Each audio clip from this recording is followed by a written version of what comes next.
Hello, everyone. Welcome, welcome. I'm so excited to have you all of here today. I'm just going to make sure that I have everybody on mute. So we have a lot of people joining us, and I'm very excited. I think we have people from Singapore, of course, and we have people from France, we have people from Australia, from I think also from America. So it's a lot of people joining. So thank you so much for being here today. So today we're going to talk about 2025 because we are almost there. So this is very exciting because we're going to talk about numerology, astrology, and the energy, and really how you can use this energy for yourself to help you with the upcoming year. So let me welcome you. Welcome to our live event, Unlocking the Power of 2025 Vibrational Energy. So whether you're joining us live or catching the replay, we deeply appreciate your time and enthusiasm for this transformative journey. So in this enlightening session, you will discover astrological and numerological insight.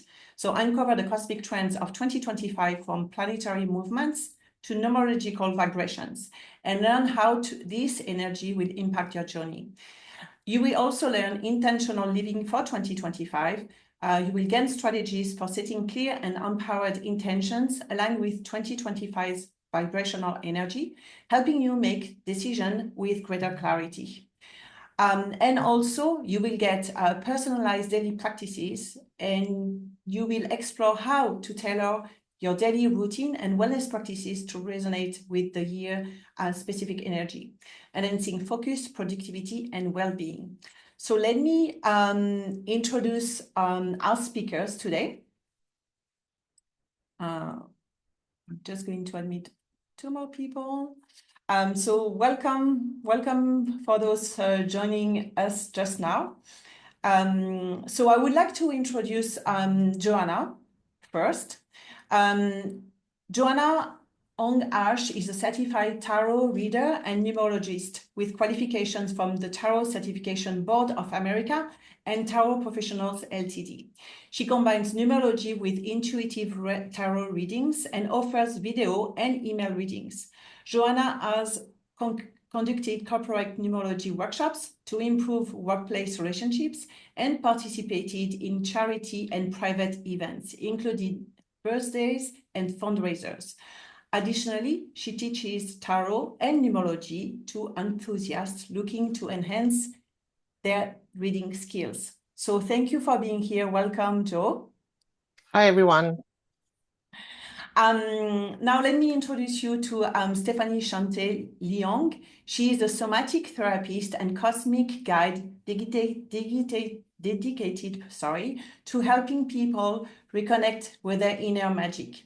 Blending somatic therapy, quantum healing, and depth psychology, she guides clients to heal trauma, release limiting patterns, and embrace a purposeful, empowered life. Passionate about embodied living, Stephanie sees the body as a sacred vessel, essential for growth and transformation. As sessions, workshops, and retreats inspire confidence and joy, empowering individuals to live fully and align with their true essence. Welcome, Stephanie. Thank you for being here. Thank you, Steph, and hi, everyone. Thank you for joining us this evening or whatever time of day it is for you. Now I would like to introduce Tillie Eze. She is a multi-talented creator, blending the physical art of healing with spiritual mastery through alchemy.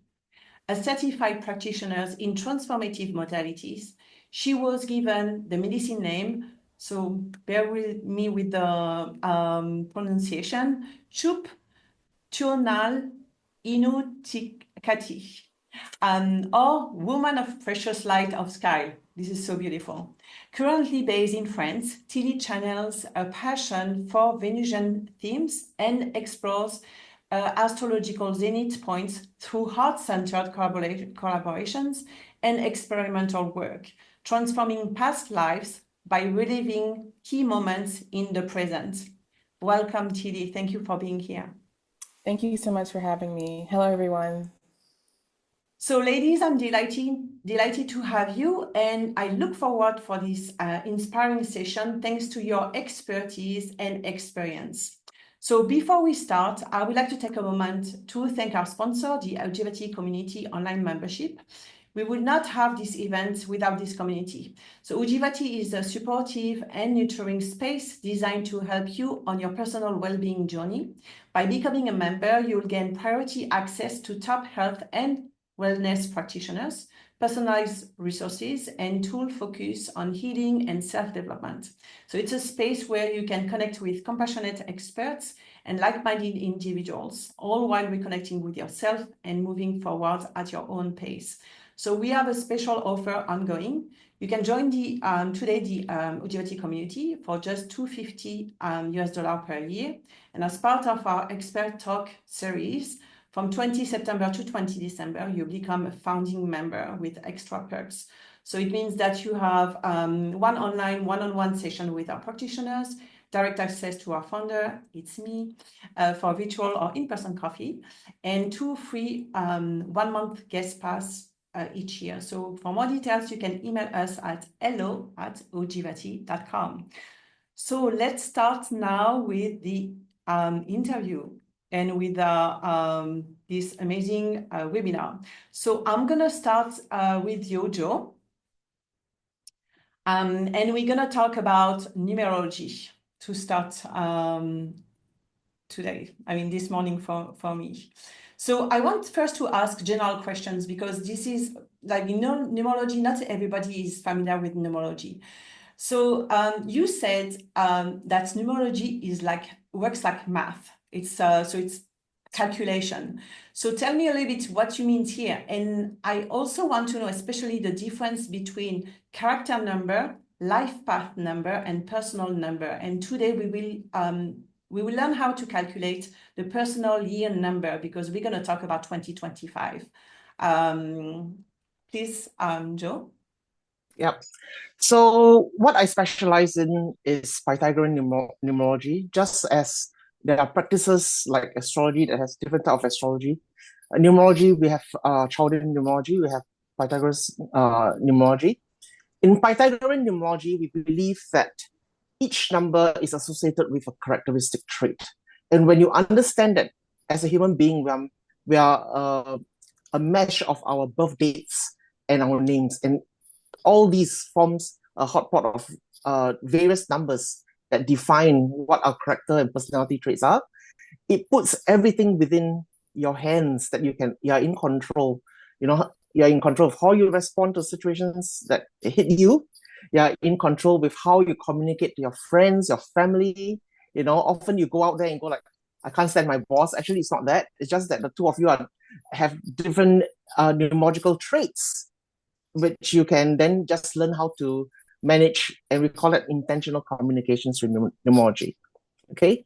Now, in numerology, there are so many numbers, and I wouldn't bore you and turn this into a mathematical lesson. There are certain key numbers that I'm going to teach you to calculate. The first one is actually the character number. Character number determines your behavior and your attitude. And the character number comes from your day of birth. Okay, so like for me, I'm born on 1st of August, so my character number is 1. If I'm born on the 19th of August, my character number is also 1. Why? Because 1 plus 9 is equals to 10. So 1 plus 0 equals to 1. So in numerology, just reduce the number into a single digit. Okay. And for each of these numbers, there are varying meanings to it. For example, as a 1, I'm very visionary. Okay. As a 2, you're very emotional. As a 3, you're very creative, very communicational, very sensitive. As a 4, you're very rigid. You're often but quite a planner. Okay, that's your strength. As a 5, you are very adaptable. As a 6, you are very giving and compassionate. As 7, you are intellectual. Okay. As a 8, you are the sort who can see knows opportunities from a mile away. You are very resourceful. As a 9, very humanitarian. Okay, there are 9 numbers. Thank goodness. Now, Stephanie, I'm going to take them through the personal numerological year number. Shall I do that? Perfect. Yeah, perfect. Yep. So you guys need to take So, notes. yeah, take notes, okay? Yeah. Because in all the promotional messages that lured you to this webinar, I kept mentioning about calculating your own personal numerological year, right? That is very, very, very important. We all go through a 9-year cycle. Think of it like a clock, you know, you go through personal year 1, 2, 3, 4, 5, 6, 7, 8, 9, followed by 1 again. Okay. So it's a 9-year cycle where you will then understand the trajectory of experiences that you may experience in each of these years. And when you understand it, you are then able to manage it. Okay. Now, numerological year spans from birthday to birthday. So like for me, I'm 1st August, that's my birthday, right? So my numerological year was spent from 1st August of 2024 to 1st August of 2025, okay? So this is how you calculate, okay? Get your pen and paper and your phone calculators here, okay? Actually, don't need that, it's very easy. You take your birthday, the day of birth, okay? So for me, it's 1. Your month of birth, so for me, it's 8. And you add it to the current year. So 1 plus 8 plus 2 plus 0 plus 2 plus 4. Okay? And then reduce the final number to a single digit. So I'm going to repeat again, in case anyone's lost here. It's very simple. You take your day of birth, you add it to your month of birth to the current year. Okay? So for me, as an example, 1st of August, I'm 1 plus 8 plus 2 plus 0 plus 2 plus 4. Okay? And the final number that I get, okay, is actually 8. So I'm in personal year 8. Okay. So let me explain to you what each of the personal years would be. When you are in personal year 1, 1 is often a year, it's all about new beginnings. So it would be a year of new beginnings. Sorry? I'm sorry, but because we are talking about 2025, we need to put 2 plus 0 plus 2 plus 5. No. Okay, because for me, I'm in August. So 1st August 2024, you are in the current year. Oh, okay? I see. Okay, right? Okay. Yeah, I got Now, it. when I hit 1st August 2025, Mm. I take my day plus month plus 2 plus 0 plus 2 plus 5, and that puts me in personal year 9.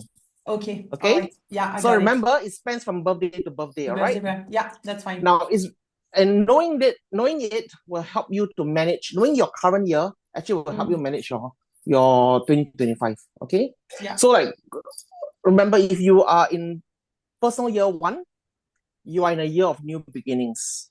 So you need to be open to new experiences, take on new perspectives. If you are in personal year 2, that's a year of balance, year of focusing on relationships. If the relationship isn't working, deal with it. If the relationship is working, solidify it. It's also a year of choices, letting go of something in order to gain something that matters. If you're in personal year 3, you need to step out of your comfort zone, right? And try to step out and grow and expand yourself, right? It's a year where you need to take a long-term view to your career or your personal life, okay? When in personal year 4, 4 is a number of planning and structure. So it's a year of building foundation stones, whether through study, through getting a better job, through molding yourself, to saving money, Year 5, okay, year 5 is a year of change. You will expect lots of changes. If the currents get rough, please just adjust your sails. If you're in personal year 6, 6 looks like a pregnant woman. It's the number of the mother nurturer. Tillie, I told you about that. You're always giving. You're always supporting. Remember you cannot serve with an empty cup. So learn to draw your boundaries, okay? Year 7 is a year where you start to look at where best to invest your time and energy.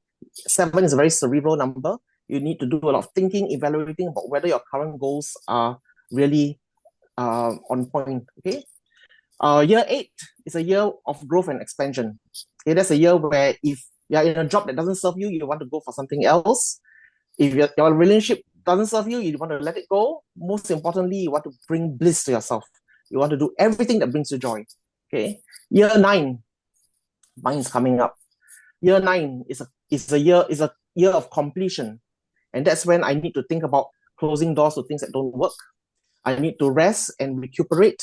I need to tie loose ends on things that are still ongoing, like relationships that don't work. Okay.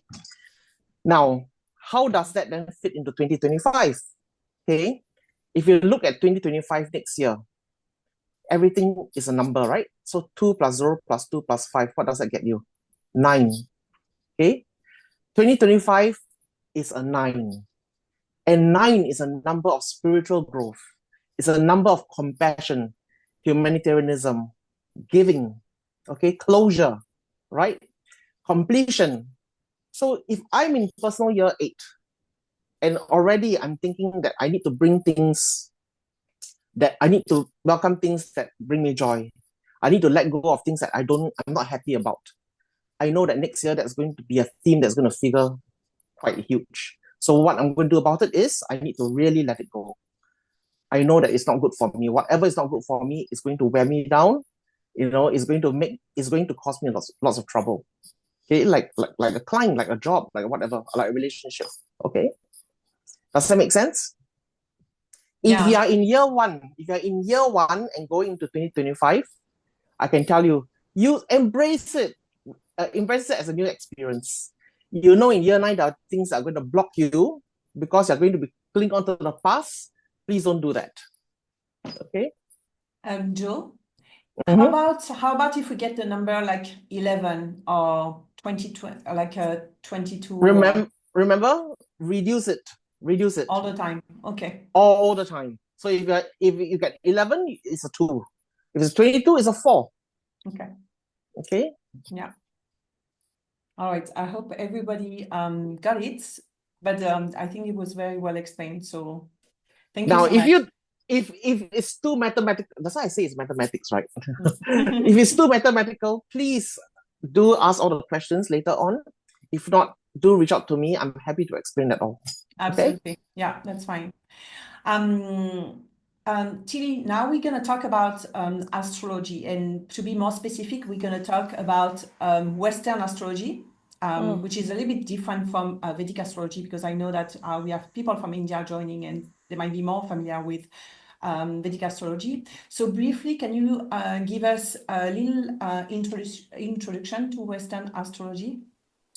Yeah, so Western astrology simply is calculated based off of your birth month. So your sun sign is based off of the month you were born. And I always tell people that Western astrology is basically, this is who I am. Because with my clients, I work with Western and esoteric. This is who I am, Western astrology. It's like your access point of shifting based off the things that are currently in your presence, the things that you have control over, the things you can alter, and the things that don't necessarily take that much effort to change or evolve from. Whereas esoteric astrology is, this is who I am at my highest vibration. It's like making this choice that the life that I see, that I live, that I am existing in, yes, I know it's mine, but I know that there's something bigger and more purposeful out there for me. So the cool thing is that in Western astrology, the signs are ruled by a planet. For instance, Leo is ruled by the Sun, Sag ruled by Gemini, Libra, Taurus ruled by Venus. But in esoteric astrology, all of those planets that you're ruled by shift. The only sign that doesn't shift is Leo. Leo is ruled by the Sun in both Western and esoteric astrology, because Leo, in Western astrology, they're the limelight, they're the sun, they're like what gives energy to the world around us, yes. But in esoteric astrology, it's one of those things that the sun has more value than just being seen. The sun is what ensures that nature continues to thrive. It's the thing that, when we're in our most depressive episodes, it's the thing that brings us back to life.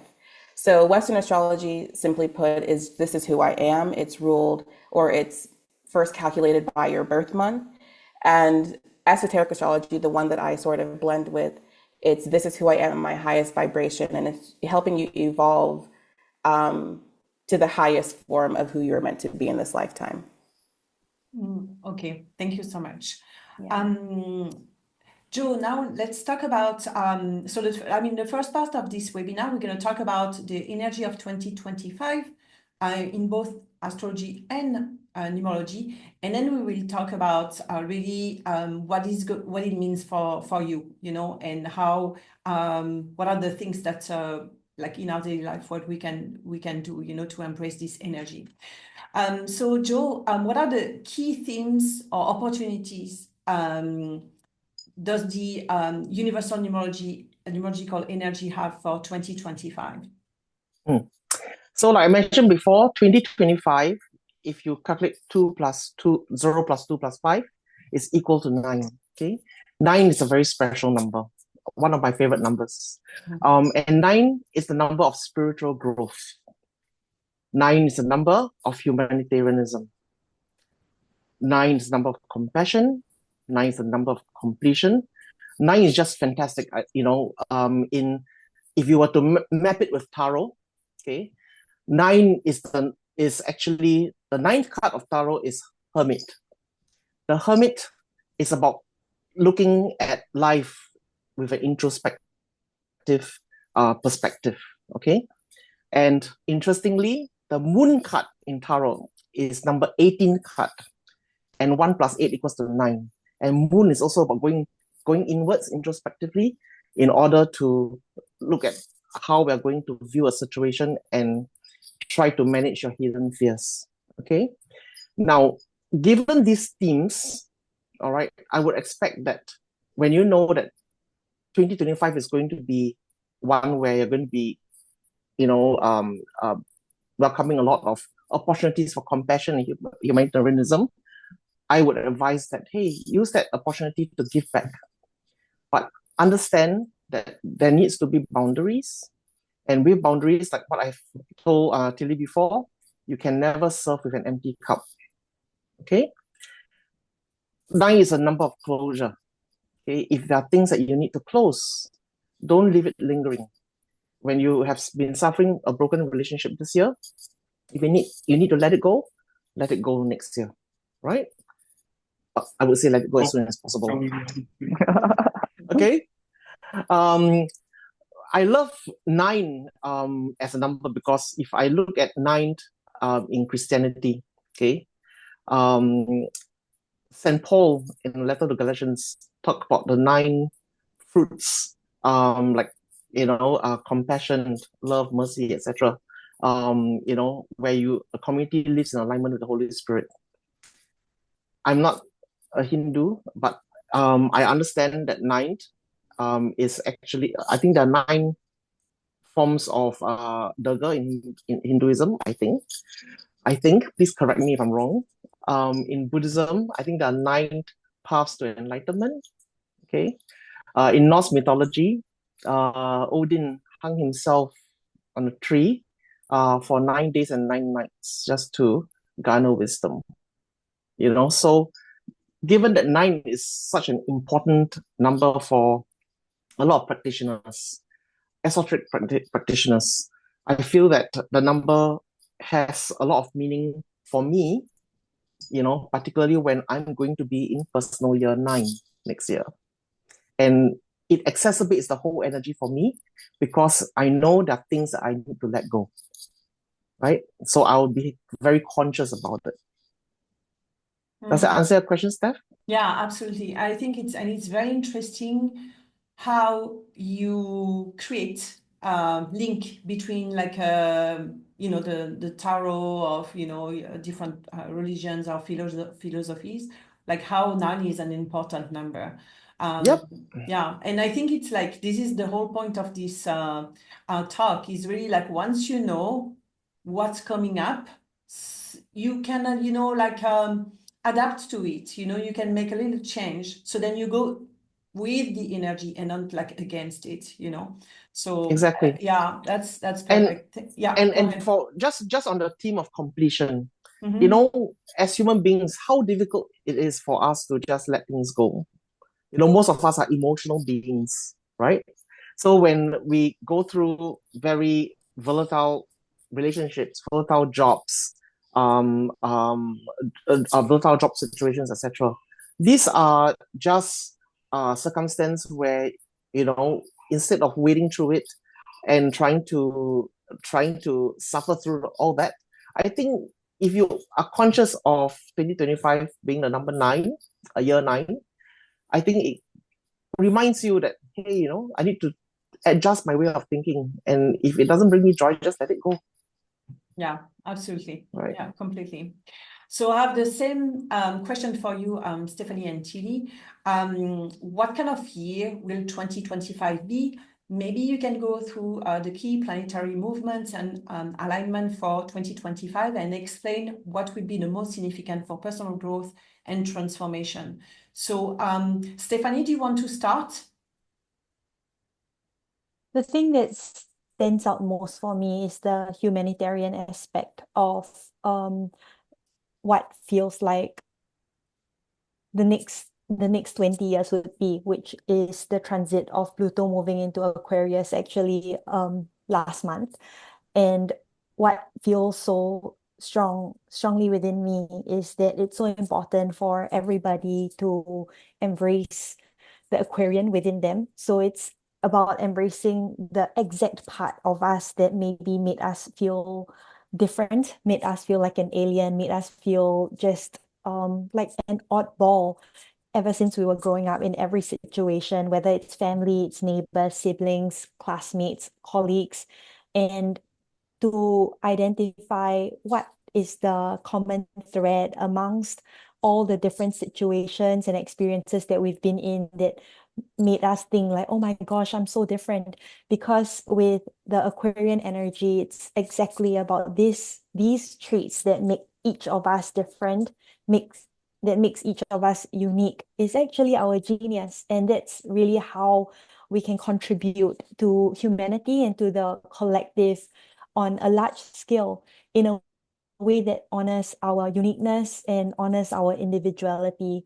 And while this transit lasts for 20 years, this year, in 2025, it will be the first year that we begin to see the very beginnings of Pluto being in Aquarius. And about Pluto's energy, it's pulling up from the shadows, pulling up from the underground, everything that maybe we've been trying to hide, look away from. And Pluto is also about trauma healing. So it would be no more for us to continue moving through life, sweeping things under the rug. This transit just doesn't allow for that, and it everything that perhaps for decades we've been stuffing in a drawer, it's just going to come exploding out at us when we least expect it. So it would be best for us to pull open the drawer to cultivate a sense of safety within the body, within ourselves, within our relationships, so that we feel resourced and we feel regulated enough to open the drawer and to peer into this little box of shadows that maybe we've been living with, and to be with them one by one and find ways to love them in a way that was previously unthinkable, because all of these contents within the drawer is exactly how we're going to contribute to humanity. And thank you so much, Stephanie, to mentioning it, because each planet has some characteristics. So same thing as, you know, like in astrology or even numerology, like the signs also have some, you know, some characteristic. And so you mentioned Pluto, which is like a planet of transformation power. So thank you for mentioning what Pluto is, because I don't know if everybody's familiar with that. So thank you so much. Tillie? Yeah, so we have quite a few other transits that are happening. They'll be lasting a bit longer. And So the first one I'll begin with is we're currently in a North Node Aries, South Node Libra, where for the last 18 months it's basically been just like go, go, go, tons of action, really getting our health routine down in a way that before sometimes we'll forgo going to the gym or taking care of ourselves to focus on other things. But Aries is that sign that the way that they recharge their energy is through physical activity. It is through working out, is through sex. And so we're shifting now to Pisces North Node, Virgo South Node, where Pisces is a sign that believes in their dreams. They have intense psychic powers. They are very delusional, almost to the point of like creating their reality from their fantasy. And so it's taking us away from go, go, go, all this action, and forcing us to feel, what are our dreams telling us? What are our real desires? And Virgo in the South Nodes, Virgo is a sign that there's so much self-judgment because they believe in perfection. Everything has to be perfect before they're able to put it out there. Whereas Pisces is like, I feel it. It feels right. I'm going to do it right now. So it's releasing self-judgment. It's releasing this idea that I can only do this, or I'm only worthy of something if I'm perfect. And when you think of perfection, are you ever really perfect? Is the time ever really right? Whereas Pisces is like, no, the time is right now. I may not have all that I want to have in life, but I know when I move forward and I do this, I will have all that I have in life, all that I need in life. The other thing to remember about this transit is that Pisces is where the ego goes to die. There is no time for I deserve this. This is mine. I'm entitled to this. Pisces doesn't believe that. Pisces is more so of like, if it's available, I will take it. If it's not available to me now, I know it will come. So the ego from 2025 to 2026, there really is no place for it. But there will be a huge butting of heads when it comes to the ego, because Neptune, the sign that natally rules Pisces, will be going into Aries until 2039. And so imagine an individual that's like, oh, this feels right. Oh, this is what is for me. Oh, this is the best for humanity, for everyone, being put into a sign that is go, go, go, go, go, go, war, conflict. It'll sort of create like a God complex. So a God complex, extreme religions, I wouldn't call it cult, but it'll be one of those things where if you're not for me, then you're against me. And that's not life. Sometimes you're not for what someone is doing or for their belief, but you can still love them and hold space for them unconditionally. The other one is Saturn is going into Aries. It's moving from Pisces into Aries, and Aries, again, being very stubborn, being very ego focused. Saturn is the father of the zodiac. Saturn is the one that's like, I'm going to tell you this 3 times. And if you do not listen, I'm going to let you learn it on your own. Now, Aries being a sign that they like to be told multiple times, because it's almost like someone repeatedly telling me that I shouldn't be doing this, I should be doing this, is a form of love. No, the person coming to you and telling you the very first time is a form of love, because there are many people who have been seeing you do it and said nothing at all. So it will be something where, people who have heavy Aries placements may have a difficult time because they don't like being told what to do. They like to be able to do something. And if it works well for them, they're kind of like, I should be doing this. Whereas Saturn is like, how about we sit down? How about we create a plan? How about we create some discipline? Rather than working and exerting all this energy in the wrong direction, how about we exert the energy in a direction that we know is not only for our highest good, but it's for the highest good of everyone involved. It's the highest good for society, and it's the highest good for what we want our future to be. The other, that's only going to be about 2 years. So, won't be that bad. The next transit, which will be lasting until 2032, is Uranus and Gemini. So Uranus natally rules Aquarius. Aquarius is technological advancement, it's innovation, it's humanity.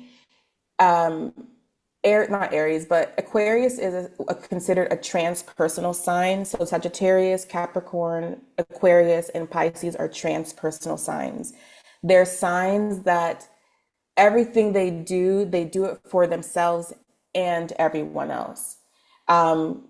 Whereas Aries, Taurus, Gemini, and Cancer are personal signs. Everything they do it for the betterment of themselves.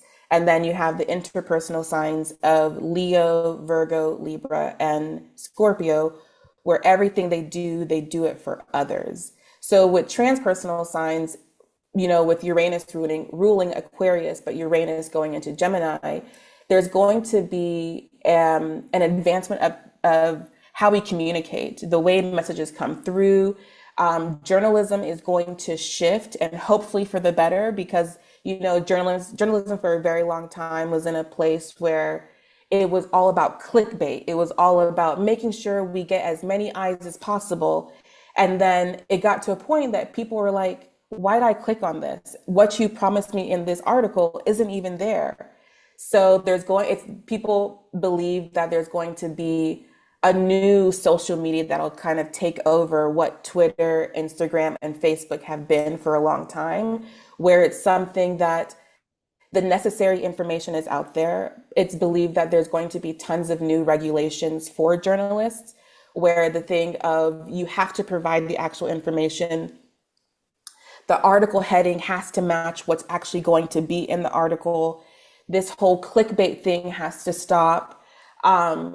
But it'll also be, saying this, Gemini, they're known as two-faced, not necessarily in a bad way. They're known as twins, because the Gemini you receive in the morning may not be the Gemini you receive at night. And people for a long time have had grace and they've had compassion for that, because they're like, oh, that's just Gemini. Society can't exist like that. But with Uranus being in Gemini, Uranus is the sign of adapting for the betterment, all this like drastic change for your higher good. So Geminis, to really survive or exist with Uranus, is going to be something that they're going to have to sit down with their feelings. It can't be this thing of like, well, I said this. Actually, you didn't say that. That's not what you said. It'll be this thing of honoring their truth and honoring their words and being okay with being called out. But how do you adapt when someone calls you out for the things that you did or did not say? And lastly, this one I'm really excited about. Jupiter will be going into Cancer. So Cancer placements, that's an amazing, first of all, Jupiter is a sign of abundance and luck and expansion and higher education. And so for Cancer, it'll be such like an omnipotent time, because Cancer already is a very benevolent sign. Cancer is the mother of the zodiac. And so it'll be this thing where you will, if you've been wanting to repair or rebuild family relationship, it'll be possible. But it is this reminder that do not stay in a place that is not serving you. If you've been trying to rebuild a relationship for so long and it just isn't working, maybe the thing is that you're meant to let it go. Maybe you're meant to release it for your higher good, for your blessings to come in. Because the way the universe works is that the universe sees that, okay, well, they're not actually ready to receive their abundance because they're still hanging out with so-and-so, or they're still, in that same mindset of, I have this pocket of money, now let me share it with everyone. No, this blessing is for you. And so once you receive your blessing by really shedding the skin that hasn't been serving you, Jupiter is going to multiply like tenfold, 1,000-fold what has always been there for you. It'll be great for business opportunities, but business opportunities that align truly with the path that you're meant to be on. And so it will be a great time for Cancer placements, but also it'll be a great time for because Cancer is a cardinal sign. It'll be a great time for Aries, Capricorn, and Libra placements. But it'll also be a great time for mothers in general, people in the world who identify as mothers. So yeah.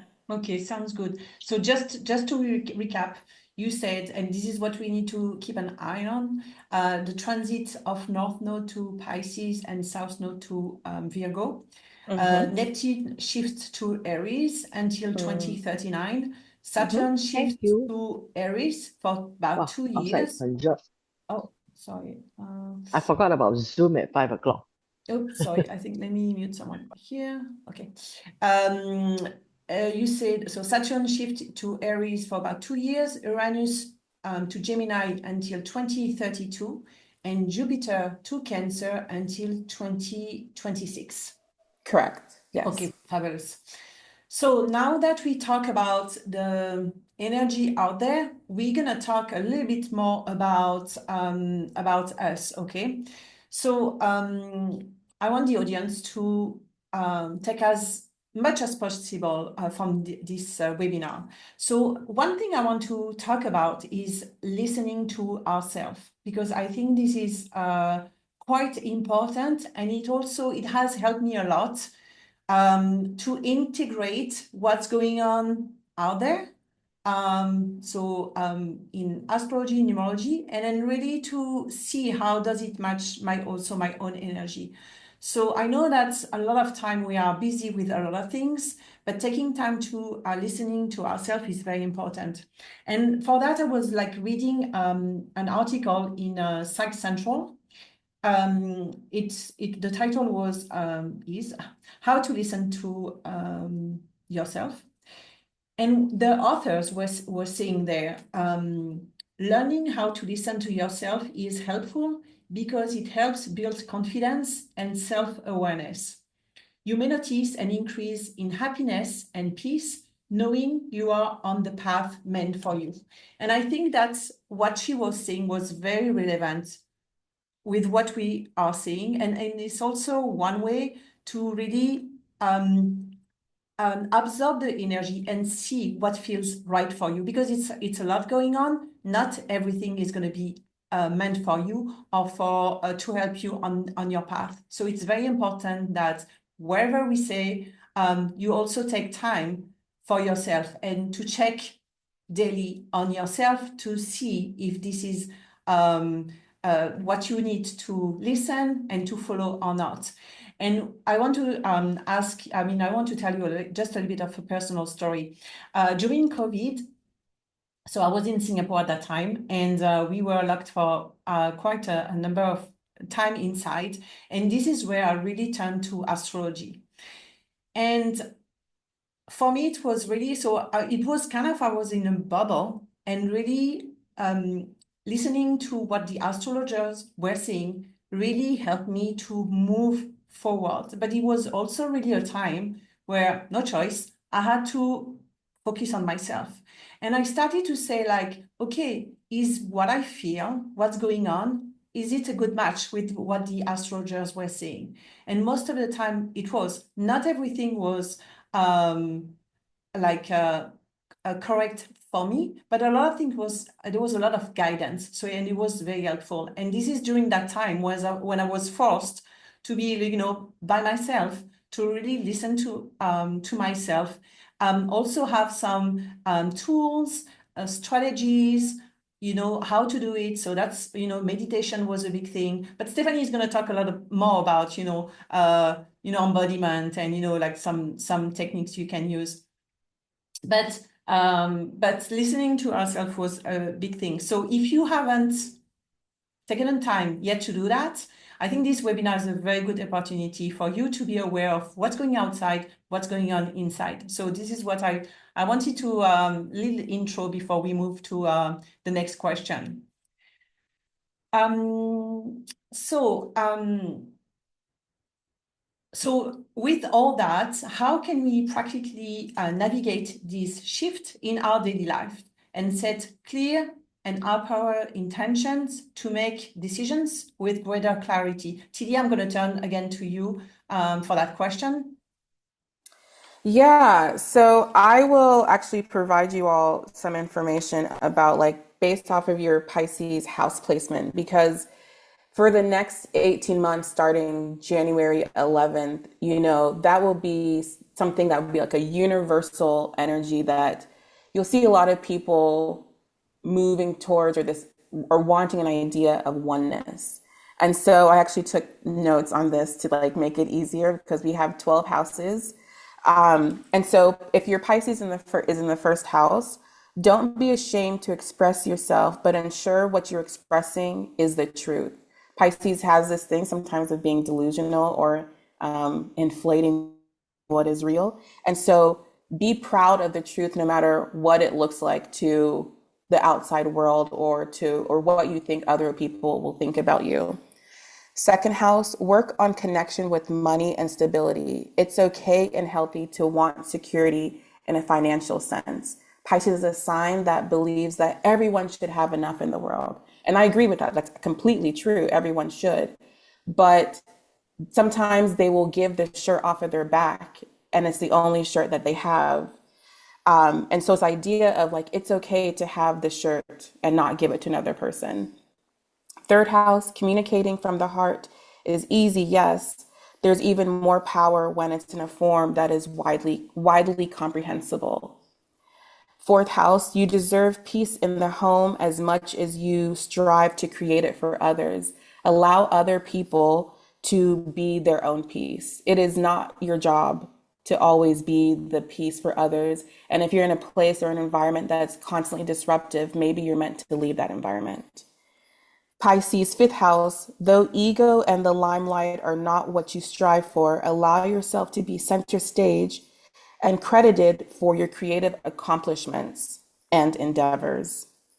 Sixth house, you have the placement of Virgo. So sixth house is the house of Virgo. So if your Pisces is in the sixth house, you have the placement of Virgo to create the balance of existing,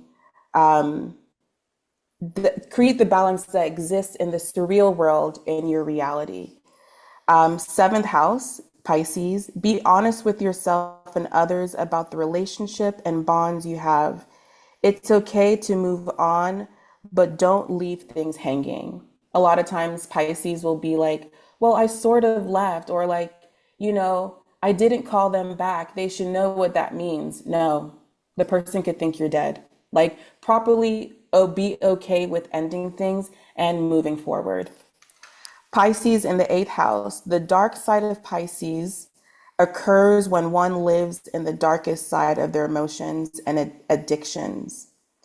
You manifest quickly, so be aware of your state of mind. Pisces is the sign of addiction. The eighth house is ruled by Scorpio. So Scorpio is a place that they transmute through death and rebirth. So Scorpios are okay with being in the darkness. They don't need to be in the light to know that there's light outside. But Pisces, when they're in the darkness for way too long, it feeds into their addictions. It feeds into their bad habits. And so know that it's okay to be in the darkness. Do not stay there. You can manifest very quickly. So manifest where you exist in the light and you can release your bad habits. Ninth house Pisces, live, laugh, love. I actually hate this saying, live, laugh, love, but live, laugh, love. Go on those adventures to find, reconnect, or embody the oneness of spirit with the current evolution of yourself. So ninth house is natally ruled by Sagittarius, which means it has an energy of Jupiter. Pisces is co-ruled by Jupiter. So travel, adventure, it will be an amazing thing for someone who has Pisces in the ninth house to really find, evolve, embody, that feeling of like, oh, I know I'm meant to be doing this and living this. Travel, adventure would be perfect. Pisces 10th house, career looks different when you walk with God. The more you walk and create with integrity and truth, the easier rise or success comes thanks to spirit, not ego. So the more that you move in a way or you create in a way that it's like, you know what? I feel spirit is calling me here. Follow that. Don't follow the idea of like, well, I have this 9 to 5. I have to do this. No, that will not necessarily serve you, but you'll really see the evolution of your career when you walk with God, the universe, source, spirit. Pisces 10th house. Oh, sorry, I just said that. Pisces 11th house. Your community is a mirror to you and you to them.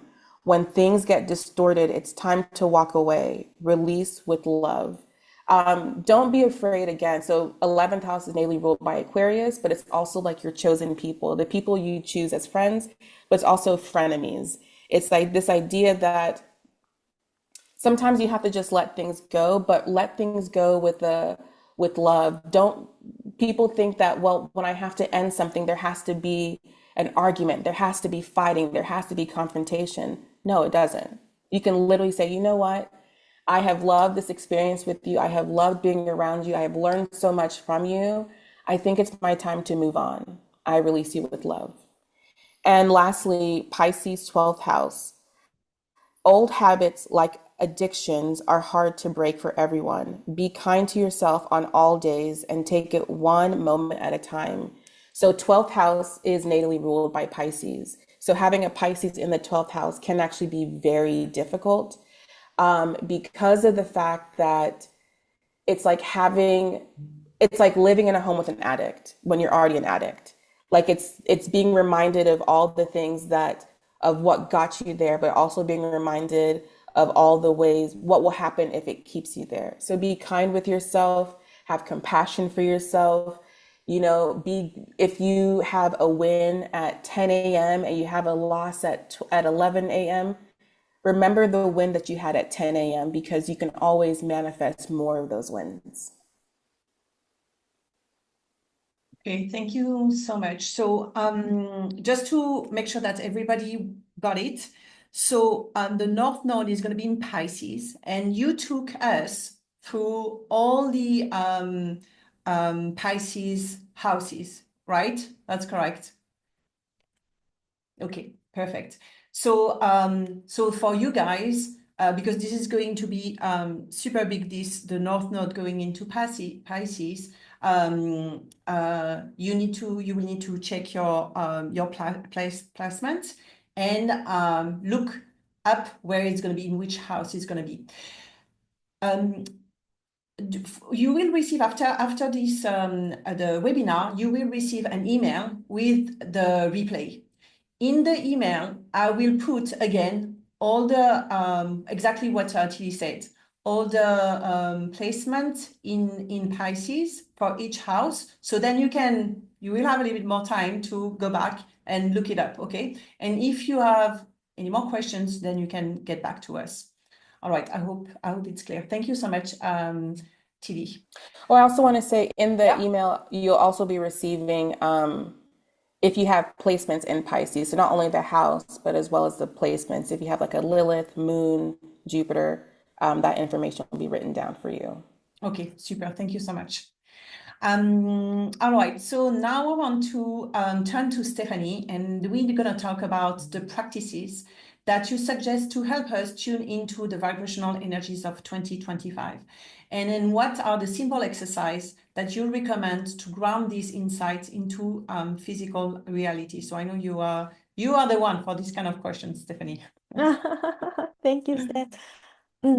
Something that really struck me was how Joanna really emphasized about year 9 being a year of completion and closing off all of the things, relationships that no longer are working for us. And I feel that with that, there is sometimes when we don't want to close something, the universe or life has a way of closing it for us. And like what I shared before about whether we want for the drawer to burst open and freak us out when we least expect it, or when it's least convenient, or if we are willing to be proactive about meeting it. And in this case, about the closures. And a lot of times when we resist doing something when we know we're supposed to do that, it's because the old way of being has been so familiar for us. It's what we know.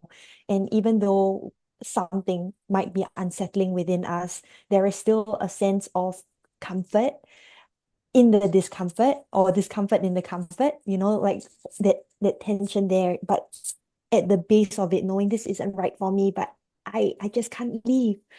And this is usually because we have placed a sense of safety and stability in this thing that is trying to close, or is telling us, oh my gosh, the expiry date is like long gone, yet you're still here. And what happens when we place our sense of safety or sense of identity on this external thing, whether it's a relationship, whether it's a job, whether it's a role at home, like maybe being a caretaker. um this is because it's that we have not learned, or we have not yet learned, and just as well because we were not taught this growing up in schools, but we have not yet learned to place that faith and that sense of safety and stability and anchoring back into ourselves. So what feels so strongly to have in our toolkit as we navigate through the landscape of 2025 and its vibrational energies of shifting, of changing, of humanity, is really to learn what makes us feel like us, because that is going to allow for us to feel safe in the world, whether it's art, it's cooking, it's creation, it's meditating, it's breath work, yoga, reading, writing, whatever it is that makes you feel most you, most alive, would be a non-negotiable to carry through and to fiercely devote and like barricade time and energy to give ourselves this moment to connect with ourselves. Because when we do and engage in these practices, that's really when we will slowly, surely, steadily develop a sense of safety within ourselves. And through having cultivated this sense of like true somatic safety, we are going to have the courage to really admit to ourselves, like, this hasn't been working for me for a while now. I think it's time to let it go. And we will be able to, just because our sense of self or sense of safety is no longer projected on this external thing, which isn't even what that's holding our true sense of safety, stability, security, because that thing could also shift. And the surest way for us to be able to be okay and adaptable with change in this way is really when we anchor back into ourselves. And it leads me to my next point that I want to share, which is feeding off what Tillie shared earlier about the archetype of Pisces. What I really learned to develop and appreciate with about Pisces, and I had to because my Venus is in Pisces, is about trust, faith, surrender in spirit, in something greater than ourselves, and knowing that no matter what, we are always going to be supported by spirit. And even though it might feel like the closure or the change, the shift may feel like leaping off a cliff, the images that often come to me is that, yes, we are leaping off, but at the same time, we are soaring on the wings of spirit. And this can only be a felt and lived experience within ourselves when we give ourselves that exact opportunity to act because our heart said to do so, to follow the very, very subtle or loud whispers of our hearts telling us it's this direction we're meant to go into, it's this thing that we need to put an end to, we need to walk away from. And doing that might feel like leaping off a cliff, but at the same time, when we do that, we are going to see how okay we will be. And that's because we are guided by spirit all the time. And a lot of times we don't know this, and it's like, I don't believe that, because we haven't really experienced life or experienced ourselves in positions whereby we really relinquish control and let spirit take the wheel. Because we have been trained, like what Tillie shared about the Virgo archetype of over controlling and really making sure things are in place. When all of that is set up to a T, there is no way, no room for spirit to come in and to show us life's magic and miracles. So the only way to do that, and we really should do that, especially if we are moving into the North Node of Pisces next year, to find ourselves in or to cultivate the courage, the safety, the steadiness within ourselves, so that we can take these seemingly leaps of faith off the cliff and to find ourselves really soaring on spirit's wings. So to answer a long answer to Steph's question would be really to find out as soon as possible, if you don't know, what makes you come most alive, what makes you you, what brings you joy, what makes you feel most free, and do those activities every day. Make it sustainable for you, even if it's like 3 minutes of listening to a song that soothes you, or listening to a song that has that you vibe with, that is carries your energetic imprint. Whatever it is that makes you feel like you, engage in that wholeheartedly, engage in that fully. Mhm. This is a beautiful answer here. I mean, there is so much here. I mean, it's perfect. So just to recap, and you mentioned a few of very powerful words, and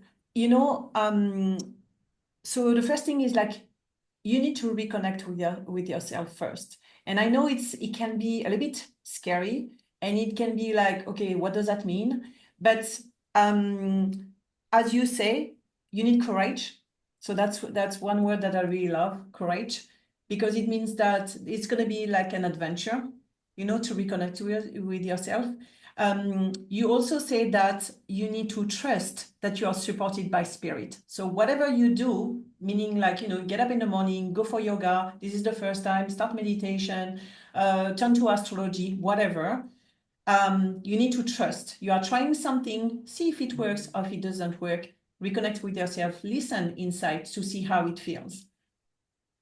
You also say that we need to give an opportunity to ourselves to be ourselves. And I think this is very true, that sometimes we listen to everybody, what they have to say about us, but we need to be the one first to listening to ourselves, not what the society say, not what the uncle, the mother, the whatever. We really need to be, back in touch with us and how it feels. And the last thing that you said, so you know that you will be guided by spirit. So that's very important. So there is no wrong path. There is no wrong way. And the last thing that you say is like, engage every day. And I think this is very true, that sometimes we are like, oh, we're trying once, we're trying twice. I'm thinking about yoga. And then we're like, oh no, it's too hard, I'm not good enough, and we give up. We need to keep, trying, keep exploring. And of course, you always have, like, if this is something, so thank you so much for that, Stephanie. But if this is something hard to do, you always have the support of practitioners. You always can turn to practitioners that are there to help you and then to guide you if really that's not something that is easy for you to do on your own. But I think this is very empowering answer. And I think this is completely right about, there is no like perfect recipes. There is no like perfect solution. It's a journey. Thank you so much, Stephanie, for that. You're most welcome. If I could add just one final thing, Yes, please do. it's not final, but final for now. It's speaking to the humanitarian energy of next year, is really to honor our journey, our unique journey as our medicine, because all of us in spite of what we do or how we get paid, all of us have a unique seat to take in the world, and this is our calling. And a lot of times, we either ignore our calling or feel like, why on earth is my past experience like this? Why can't it be something else, just not this? But it's the exact curation of all of our very, very random, eclectic mix of life experiences that we are gathering and gathering, continuing to gather wisdom from. And we become the walking transmission of our embodied wisdom from these experiences. And it's this very alchemy within us that has been concocting over decades that we've been here in this life, in this body. That is how we are going to serve humanity. That's how we're going to serve our collective in a way that allows for us to be in service whilst really honoring who we are and how we have grown. You know, it's not something we learn in school or something that we take a training for. There's all of that, of course, but the real magic and the real work, it comes through our lived experience. However uncomfortable, however nasty our experiences have been, it's to love every single experience and recognize that it's actually our medicine that we are here to offer and to provide. I feel like this also speaks very much to the Piscean theme, Pluto in Aquarius, and also the humanitarian theme of the year 9. Yeah, I completely agree. Absolutely. Okay, perfect. All right. So now, Joe, let me turn back to you and see how we can, personally connect with the year 9. So hopefully by now everybody figure out their personal number. So we know that 2025 will be a year 9. How can individuals align with their personal goals with these energies? So remember when I started the webinar with the calculation of your character numbers. Remember again, character number is defining your behavior and attitude. Character 1. Now, character number is your birthday, right? So if you are born on the 1st or the 19 or the 10, if you're character 1, you're very stubborn. You're very individualistic. You're highly independent. And a lot of you tend to be so stubborn and yet repressive when it comes to the year of completion, year of letting go next year. It's very hard for people with a year 1 like me. Yeah, me okay? too. Because I just want to fight it all the time. I'm like the warrior princess, that kind of thing, right? Year 2, okay? Year 2, character 2. If you just draw a 2, it looks like a swan gliding gently across the river and paddling feverishly. People who with character 2, your behavior and attitude tends towards being very emotional. When it comes to difficult moments in year 9, where it's forcing you to completion, try to balance your head and heart. Okay, you need that balance in order to make that decision. Year 3, year 3 are people who are creative, communicative, and you're so good at tapping on the energy of other people. If you need help, you need support for next year, please ask for help. Articulate it. Okay, try to expand your social network. Year 4, you work in a square. 4 is a square. You're very rigid, right? Stop hanging on to old patterns and start looking at other alternative perspective of what's happening. Okay, then you can try to close that door next year. Year 5, you're very adaptable. I don't think you have much of a problem. But often, if you tend towards trying to not bother about what needs to close and you try to run away and go travel and, just like my son, right? After a breakup, he runs away, go on and travel, go on a long trip. And he left whatever is hanging on back here without closure. That's where it's going to hurt you. Year 6, Tillie, stop trying to be overkind. Okay, be kind to yourself. Give yourself some rest. Okay. If you are character 7 is cerebral. If you're going to overthink about it, overanalyze, and be really negative, it's going to cause you anxiety. Not good for you. You need lots of rest for next year. You're eight, character eight. If you're a character eight, you know, you're the sort who eight is somebody who's very resourceful. Use that resourcefulness to try to attain that closure that you need for next year. If you are like me, going to be in no, sorry. So if you're character nine, going into a nine like next year, now that's the best. Okay, you need to take a step back, take an introspective view of what's been happening and where your role is in trying to close that door next year. Does that make sense? Okay, so this is for each character number into 2025, right? Correct. Correct. Okay, super. All right, thank you so much. All right, I'm gonna have, so I know a lot of people have questions and we will address them very, very shortly. So I'm gonna ask you one more question and then we will jump to the Q&A.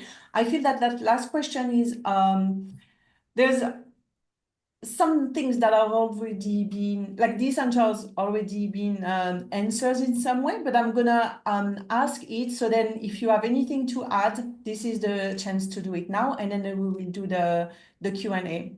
So how can someone create a harmonious and balance between the cosmic guidance, so astrology and numerology, and their unique personal intuition when setting intention for the upcoming year?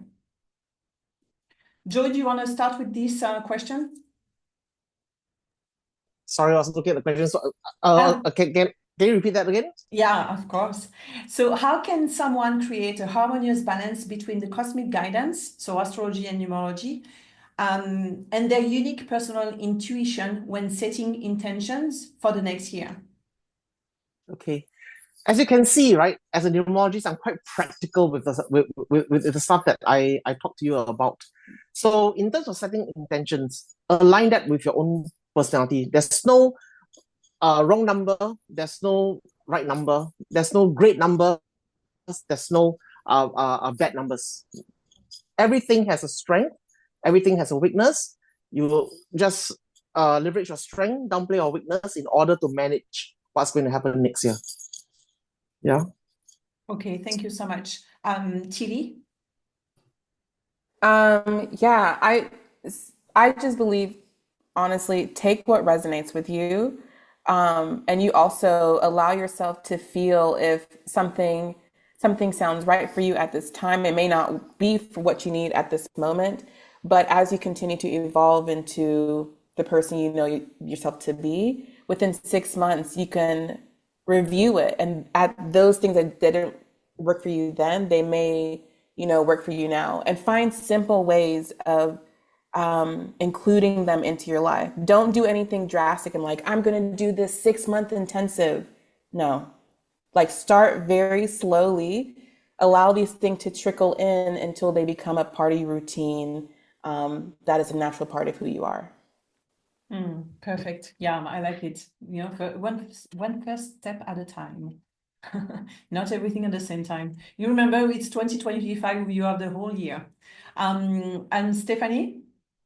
Yeah, I love what you both shared, Joanna and Tillie, about like the practical aspects of it, and then also one step at a time and taking what resonates. So very often, whenever I'm offering astrology reading, I always tell clients it's like I'm giving you 12 keys to open 12 different doors of different aspects of yourself. And within each door, you can really get lost within a wormhole, wonderland. And so don't open all 12 doors at one go. It's going to be so overwhelming.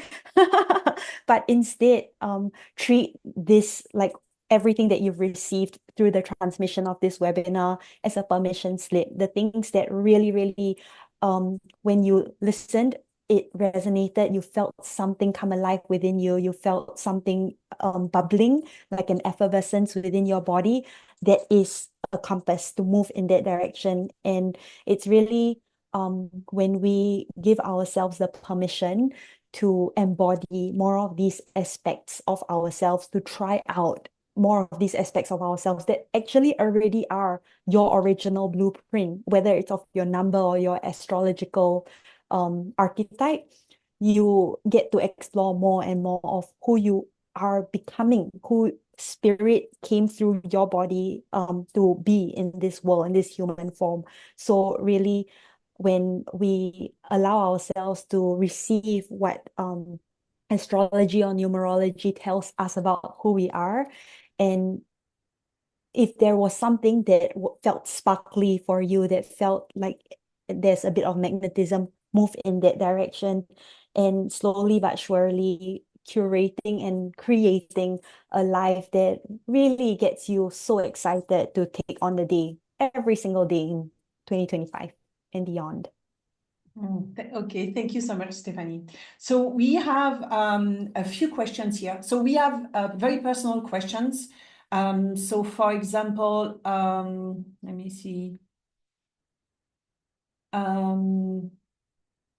So Kim asked about Scorpio in year 7, and Sally Jane asked about insight for Aries in year 2 and 3. So I think for when it's very personal questions, maybe I will get back to you ladies with these questions, and then you can answer directly because it's more personal to these people. Is that okay? Yeah? Okay, all right. So we're going to do that, and I'm going to take more general questions. Divya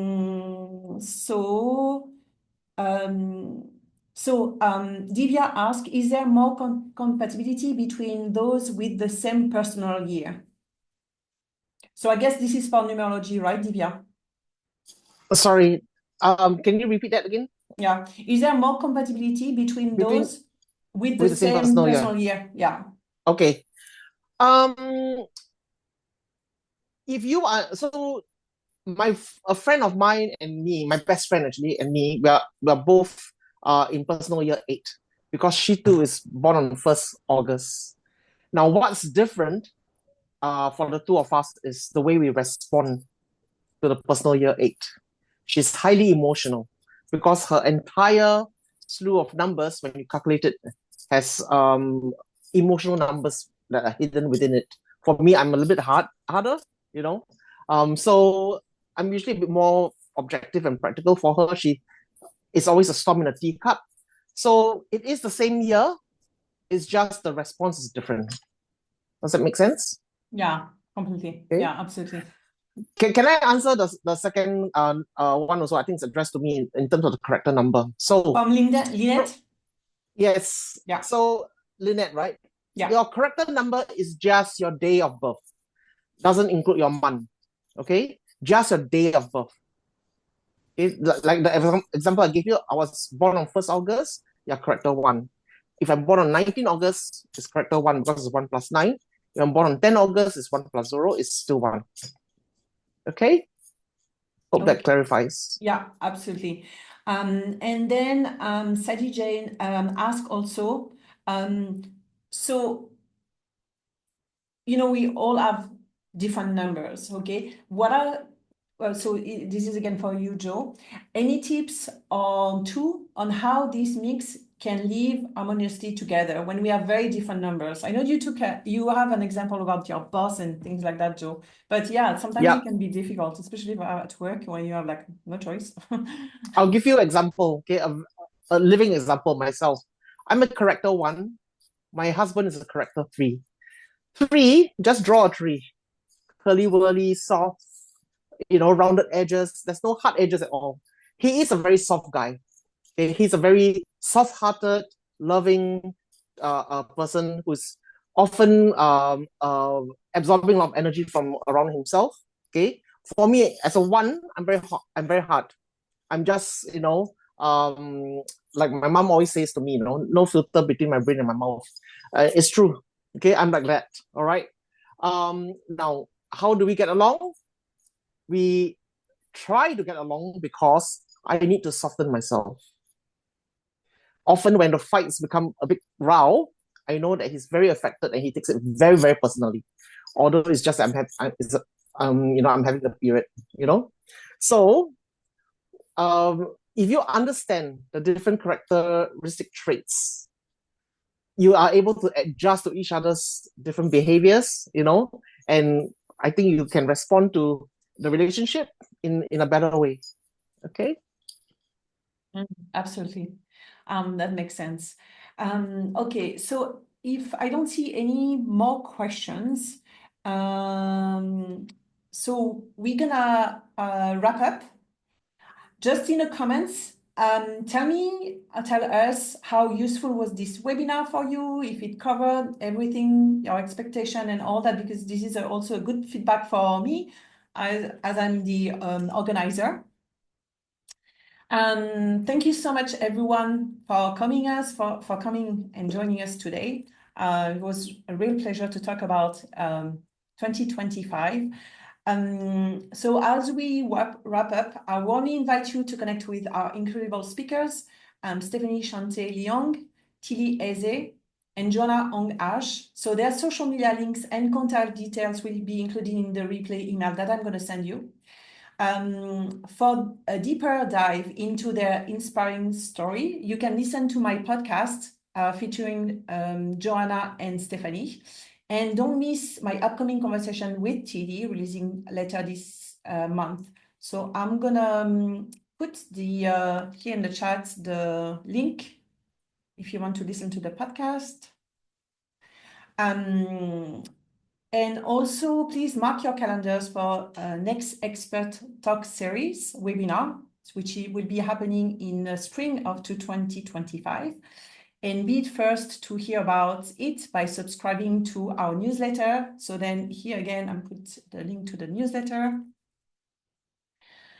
Thank you so much for all joining us today, and we look forward to seeing you soon again. Any word of closing, ladies?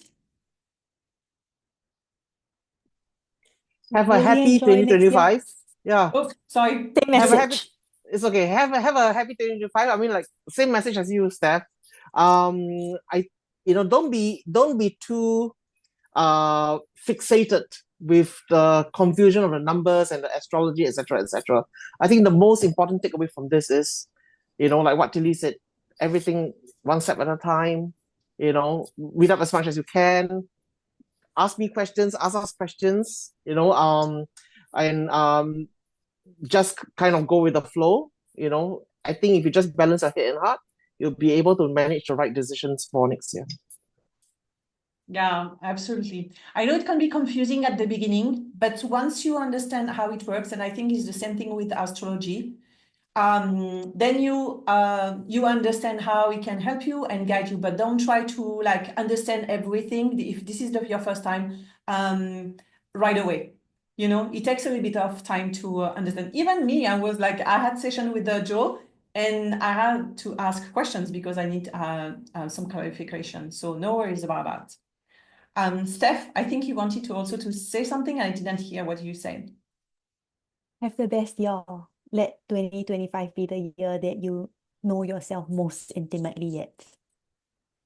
Perfect. I love it. And I think, yeah, this is very good for numerology and also astrology. I think we have lots of signs there. Yeah, absolutely. Tillie?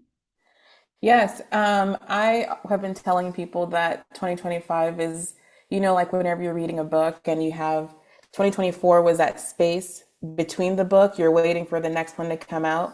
2025 is the new book. It's like, did they get married? Did she travel off somewhere? So let 2025 be your next book. Excellent. I love that. Okay, thank you so much, and have a happy 2025. Bye-bye. Bye, everyone. Thank you.